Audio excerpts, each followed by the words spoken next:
जैसा कि soul and 2 के लास्ट पार्ट में हमने देखा था, टीचर सावी आने वाले मुकाबले के लिए सभी स्ट्रिक स्टूडेंट्स को सोल गाइड का इस्तेमाल करने को कहती हैं, क्योंकि उनके अपोनेंट टीम में सभी के पास सोल गाइड वेपन्स होंगे। इसलिए टीचर जावी इन सभी को सोल गाइड टूल के ऑक्शन में ले जाती हैं, जहां इन सभी ने अपने लिए सुइटेबल सोल गाइड वेपन्स खरीद लिए थे। जिसके बाद यूहाओ वैंगडोंग की सी ऑफ सोल में जाता है, जहां यूहाओ को टैंग सेंग की स्पिरिचुअल कॉन्शियसनेस दिखाई देती है, जिससे देखकर तो यूहाओ के होश उड़ गए थे।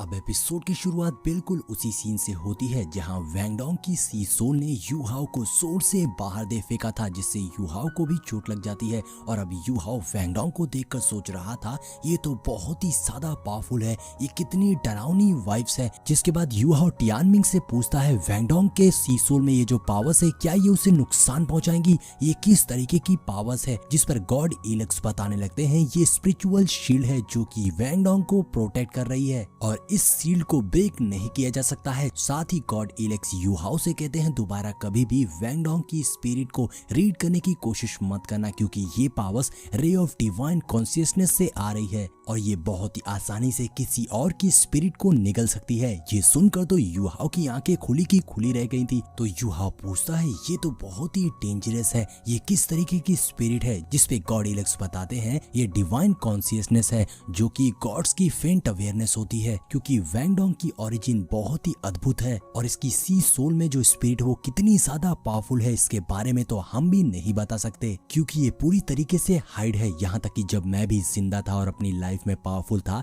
तो मैं भी इस तरीके से अपनी पावर्स को हाइड नहीं कर सकता था। अभी ये सारी बातें सुनकर यूहाओ सोचने लगता है, वैंगडोंग आखिर तुम कौन हो? तभी हम देखते हैं वैंगडोंग नीचे आने लगता है और नीचे आने के बाद अब वैंगडोंग की आंखें खुलती है, जो अपने सामने यूहाओ को नीचे जमीन पर बैठा हुआ देखता है, जिसे देखकर वैंगडोंग भागकर यूहाओ के पास आता है और उससे पूछता है, तुम ठीक तो हो? तुम्हें क्या हुआ? यूहाओ को कुछ नहीं बताता और कहता है, मैं जो तुम्हारी मेंटल कॉन्शियसनेस में घुसा था, उसकी फोर्स से मैं बाहर आ गया, लेकिन मुझे तुम्हारी मेंटल कॉन्शियसनेस में कुछ भी अबनॉर्मल नहीं मिला है। और अब वैंगडोंग को बुरा लगने लगता है और वो कहता है, मुझे तुम्हारे साथ ऐसा नहीं करना चाहिए था। जिसपे यूहाओ कहता है, अरे तुम्हें ऐसी बोलने की कोई जरूरत नहीं है, क्योंकि हम दोनों टीममेट हैं, तो इतना तो बनता ही है। जिसके बाद यूहाओ वैंगडोंग से कहता है, चलो अब हमें प्रैक्टिस करनी चाहिए, क्योंकि बहुत ही जल्द सेकेंड राउंड शुरू होने वाला है। जिसके बाद यूहाओ और वैंगडोंग दोनों ही अपनी कल्टीवेशन पर बैठ गए थे और अब सीन चेंज होता है और हम सन एंड मून एकेडमी को देखते हैं, जो बैठकर आपस में मीटिंग कर रही थी, जहां उनके लीडर कहते हैं, हमारा सन एंड मून एकेडमी इस साल पिछले 4000 साल से भी ज्यादा पावरफुल है और इस बार के मुकाबले में हमारा सिर्फ एक ही अपोनेंट है जिसे हमें हराना है, बाकी तो हमारे सामने कुछ भी नहीं है। वो कौन हो सकता है? जिसपे उनकी टीम चिल्लाते हुए कहती है, वो जरूर शेक एकेडमी होगी। जिसके बाद लीडर बताते हैं, मुझे पता लगा है कि शेक एकेडमी में 3 रेगुलर मेंबर्स हैं और बाकी बचे हुए 7 रिजर्व टीम हैं। ये सुनकर तो बाकी सभी सरप्राइज हो गए थे कि रिजर्व टीम इतना अच्छा प्ले कर रही है। जिसपे लीडर गुस्साते हुए कहते हैं, इसका मतलब हुआ कि ये सभी हमारा अपमान कर रहे हैं, क्योंकि रिजर्व टीम हमारे टीम से टक्कर लेने का दावा कर रही है। साथ ही लीडर अपने क्लास के एक मेंबर मारू लोंग से कहते हैं, अगर तुम इस बार शेक एकेडमी से हार गए तो हम तुम्हें सन एंड मून एकेडमी से बाहर निकाल देंगे। तभी दूसरी ओर से होंगचन कहता है, लीडर मुझे नहीं लगता कि शेक एकेडमी इतनी बड़ी फूल है कि वो अपने 3 ओरिजिनल मेंबर्स को इस मैच में उतारेगी, ऐसा मुझे तो नहीं लगता। जिस पे लीडर कहते हैं, होंगचन कभी भी अपने अपोनेंट को कमजोर नहीं समझना चाहिए। अगर लॉयन तुमसे फाइट करने आए तो तुम्हें अपनी पूरी ताकत के साथ उनसे फाइट करना चाहिए। जिसपे होंगचन बहुत ही एटीट्यूड में कहता है, मेरा अपोनेंट सिर्फ मैं ही हूँ, मेरे अलावा कोई भी मुझे टक्कर नहीं दे सकता। ऐसा कहते हुए होंगचन उस मीटिंग से चला जाता है और अब सीन चेंज होकर कंपटीशन वाले दिन पर आता है, जहां सारी ऑडियंस बहुत ही ज्यादा एक्साइटेड शेक एकेडमी के मैच को देखने के लिए, क्योंकि आने वाला मैच शेक एकेडमी और कियानलिन एकेडमी के बीच में होने वाला था। वहां आई ऑडियंस सिर्फ और सिर्फ शेक एकेडमी के नाम के नारे लगा रही थी, तो अब वहीं कियानलिन एकेडमी भी बैटल फील्ड में आ गई थी। तभी दूसरी ओर से हम शेक एकेडमी को आता हुआ देखते हैं, जहां मिस्टर बे बताते हैं, हमें सिर्फ 2 राउंड और खेलना है, जिसके बाद लिन लुओ चैन वापस आ जाएंगे। अब ये सुनकर तो बाकी सभी स्टूडेंट में बहुत ही ज्यादा जोश आ गया था और वो कहते हैं, हम अपने स्कूल की ग्लोरी को झुकने नहीं देंगे, हम इस मैच को जीत के रहेंगे। और इसी हौसले के साथ में वो सभी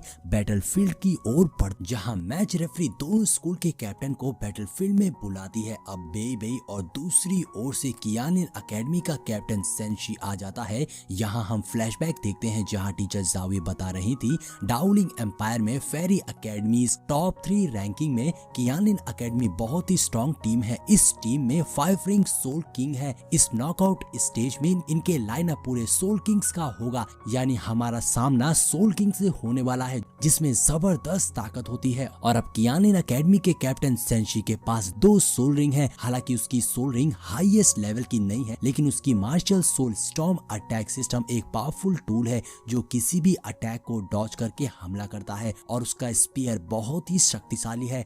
और सबसे बड़ी मुश्किल की बात है उनके टीम में कंट्रोलिंग ब्रांच के 2 सोल मास्टर्स हैं जिनकी पावर्स खतरनाक है। जहां एक के पास कोल्ड फ्लेम है आइस एट्रीब्यूट की, तो दूसरे के पास फ्लाइंग फेदर है फायर एट्रीब्यूट से। वो दोनों फायर और आइस को कंट्रोल कर सकते हैं, इसलिए तुम सब केयरफुल रहना। अगले सीन में हम लीडर मू को देखते हैं जिनके पास एक टीचर आकर पूछती है, लीडर मू क्या आप सच में कंपटीशन के लिए बैकअप नहीं भेजेंगे? अपोनेंट टीम में 3 सोल किंग हैं। जिस पर लीडर मू कहते हैं तुम्हें जरूर यंग जी ने यहाँ भेजा होगा मुझसे ये पूछने, जिस पर वो टीचर कहती है मिस्टर जी को तसल्ली मिल जाएगी अगर कंपटीशन में बैकअप को भेज दिया जाए तो, क्योंकि शेक टीम ज्यादा देर इस कंपटीशन में टिक नहीं पाएगी। जिस पर लीडर मू कहते हैं यंग जी से कह दो वो टेंशन ना ले, बच्चे कंपटीशन में अच्छा परफॉर्म कर रहे हैं। यू हाउ अपनी टीम को लीड कर रहा है और वो शेक मिलेनियम ब्रिलियंट फ्यूचर का फाउंडर बनेगा। इस बार मैं बस उन्हें कोशिश करने देना चाहता हूँ। जिस पर टीचर कहती है मगर लीडर मू इसके लिए आपने बहुत बड़ी कीमत दांव पर लगा रखी है। जिस पर लीडर मू कहते हैं फिक्र मत करो, हमें फ्यूचर पर फोकस करना है, हमें भविष्य बनाना। अब सीन चेंज होकर वापस टूर्नामेंट के बैटल अरीना पर आता है जहां शेक का मुकाबला कियानिन एकेडमी से होने वाला था, जिसके लिए सारी ऑडियंस बहुत एक्साइटेड थी। इधर सेंशी कहता है आज मैं तुम लोगों को असल ताकत दिखाऊंगा। ये बोलकर वो अपनी पावर्स को शो करने लगता है। तो इधर बेबे और बाकी सब भी तैयार हो गए थे और वो सब अपनी अपनी स्पिरिट रिंग एक्टिवेट करने लगते हैं। तो वहीं यूहाओ ने भी अपनी स्पिरिट रिंग को अनलीज करना शुरू कर दिया था, जो देखकर तो कियानिन एकेडमी के स्टूडेंट के होश उड़ गए थे, क्योंकि शेक टीम में 6 सोल रिंग एम्परर्स थे। शेंसी देखता है कि शेक टीम में यूहाओ और बाकी 2 मेंबर्स फर्स्ट टाइम कंपटीशन में पार्टिसिपेट कर रहे हैं, यानी शेक अपनी रियल स्ट्रेंथ को छिपा रहा है। वहीं मारू और होंगचैन भी देखकर कह रहे थे शेक ने फिर से बैकअप टीम का यूज किया, वही पुरानी ट्रिक। यूहाओ कहता है इस बार ना मैंने सिर्फ अपनी स्पिरिट रिंग का इल्यूजन बनाया है, बल्कि वैंगडोंग श्याओ श्याओ की भी सोल रिंग का इल्यूजन तैयार किया है, जिससे इन अपोनेंट को लग रहा है कि हम तीनों के पास 6 lakh year old spirit ring है। यहाँ हम देखते हैं उनकी स्पिरिट रिंग से जबरदस्त ऑरा रिलीज हो रहा था, जो देखकर सारी ऑडियंस शेक एकेडमी के लिए चीयर करने लगती है। और अब तो कियानिन एकेडमी भी डरने लग गई थी, उनका हौसला टूटने लगा था और अब शेक एकेडमी को मौका मिल गया था और वो अटैक करने के लिए तैयार हो गए थे। और अब ये फाइट कैसी होगी ये तो आपको नेक्स्ट पार्ट में ही पता चलेगा, क्योंकि ये एपिसोड यहीं पर एंड हो जाता है।